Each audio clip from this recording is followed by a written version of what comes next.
Olá pessoal, tudo bem? Meu nome é Jorge Abud, eu sou médico.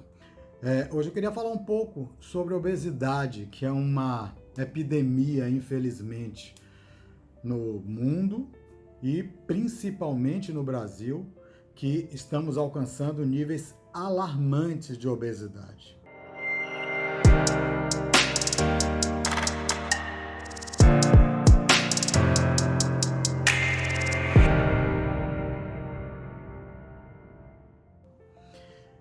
Há mais ou menos uns 30 anos atrás, nós não tínhamos esses índices tão grandes. Hoje, para vocês terem uma ideia, em torno de 40% dos brasileiros estão com sobrepeso e acima de 20% dos brasileiros estão obesos, com IMC acima de 30.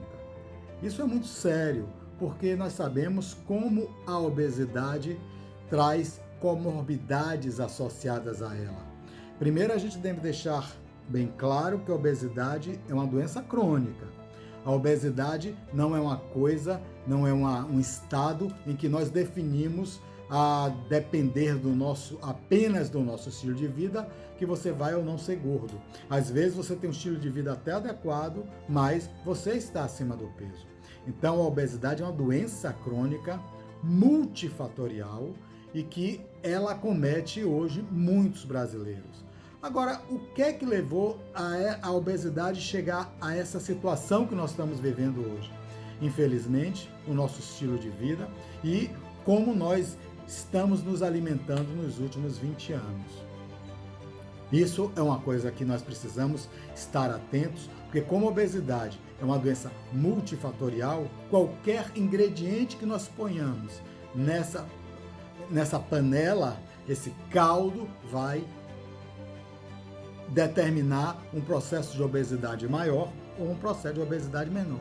Quais são as causas mais gerais de obesidade? Como é multifatorial e a gente pensa sempre, a obesidade é genética. Não, não é só genética.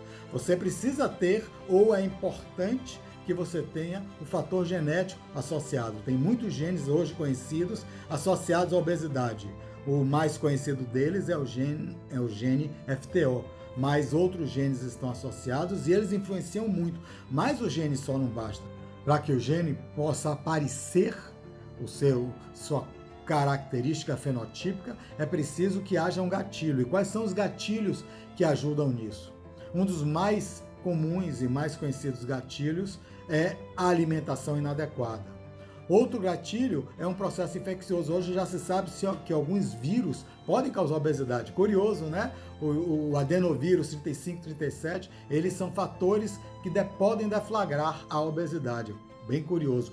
Um sono inadequado ajuda na obesidade. O intestino inflamado hoje é um fator de extrema importância no desenvolvimento da obesidade, assim como o é também alimentos inadequados, principalmente ricos em açúcares refinados e não açúcares complexos.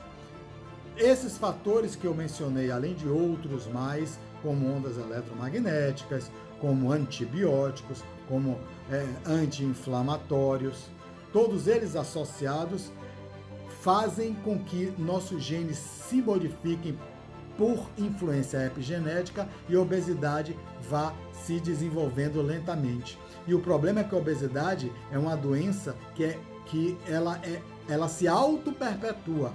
Ou seja, quanto mais obeso você fica, mais tendência você tem de estar obeso, porque é uma doença inflamatória e que esses adipócitos excedentes vão se auto-perpetuando. Isso é uma coisa muito séria. Eu gostaria de falar com vocês também que isso pode se desenvolver desde o início. Olha, já tem estudos mostrando que alterações na vida intrauterina da criança pode fazer com que essa criança, ao nascer, tenha uma predisposição maior a desenvolver obesidade. Mães que comem, crianças que passam necessidades nutricionais por problemas placentários ou até por problemas realmente nutricionais maternos, podem nascer com a modificação metabólica genética, que elas podem desenvolver obesidade por uma alta afinidade por alimentos alta afinidade e um excelente processamento de alimentos calóricos, porque ela desenvolveu uma necessidade durante a sua gestação e quando nasce, ela mantém essa capacidade de aproveitar todo o alimento que tem. É aquela história, ele come tão pouco e é obeso, e eu não como nada, ele come tão pouco e é obeso, e eu como bastante e sou magro. Aí tem uma alteração metabólica, às vezes, muitas vezes, que pode ter sido deflagrada, inclusive na gravidez. Outra coisa importante é se você teve um parto natural, um parto cesariana. O fato de você ter tido um parto cesariana, não ter passado pelo canal vaginal, isso modifica suas bactérias intestinais e predispõe a uma microbiota intestinal hospitalar e não a microbiota mais adequada. E essa microbiota hospitalar é uma microbiota predominantemente obesogênica, faz com que as pessoas tenham uma tendência maior à obesidade. Mas o pior de tudo, ou talvez o pior não, mas o que podemos influenciar diretamente, e isso vai aí a dica mais importante do dia, é em relação aos pais.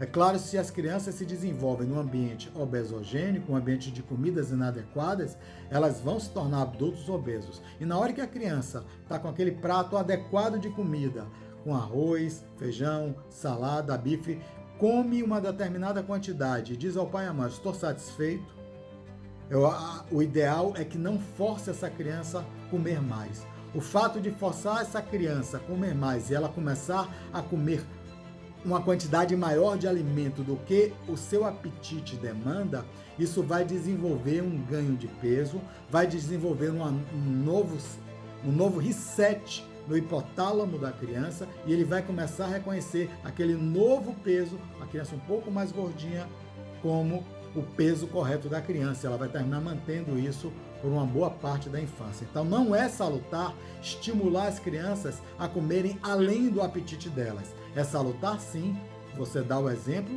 comer alimentos saudáveis e estimular a criança também, estimular a comer alimentos saudáveis. Mas comer em excesso, raspar o prato, quando a criança já teve seu apetite suprido, isso não vale a pena e nós podemos estar incorrendo no erro de estar desenvolvendo um padrão de alimentação obesogênico nessa criança. Então vai aí a dica. Quando seu filho tiver com um prato de comida, se é papai e mamãe, estou satisfeito, não se deve estimular. Ou se ele estiver sem fome, você também não deve estimular que ele coma sem fome. Espera a fome chegar e sempre ofertar alimentos adequados, alimentos ricos nutricionalmente. Evitar aqueles alimentos tipo fast food, que esses são, na verdade, alimentos que ajudam a criança a engordar, como os fast foods que vocês conhecem, os Macs da vida, os salgadinhos, as sopas que você bota,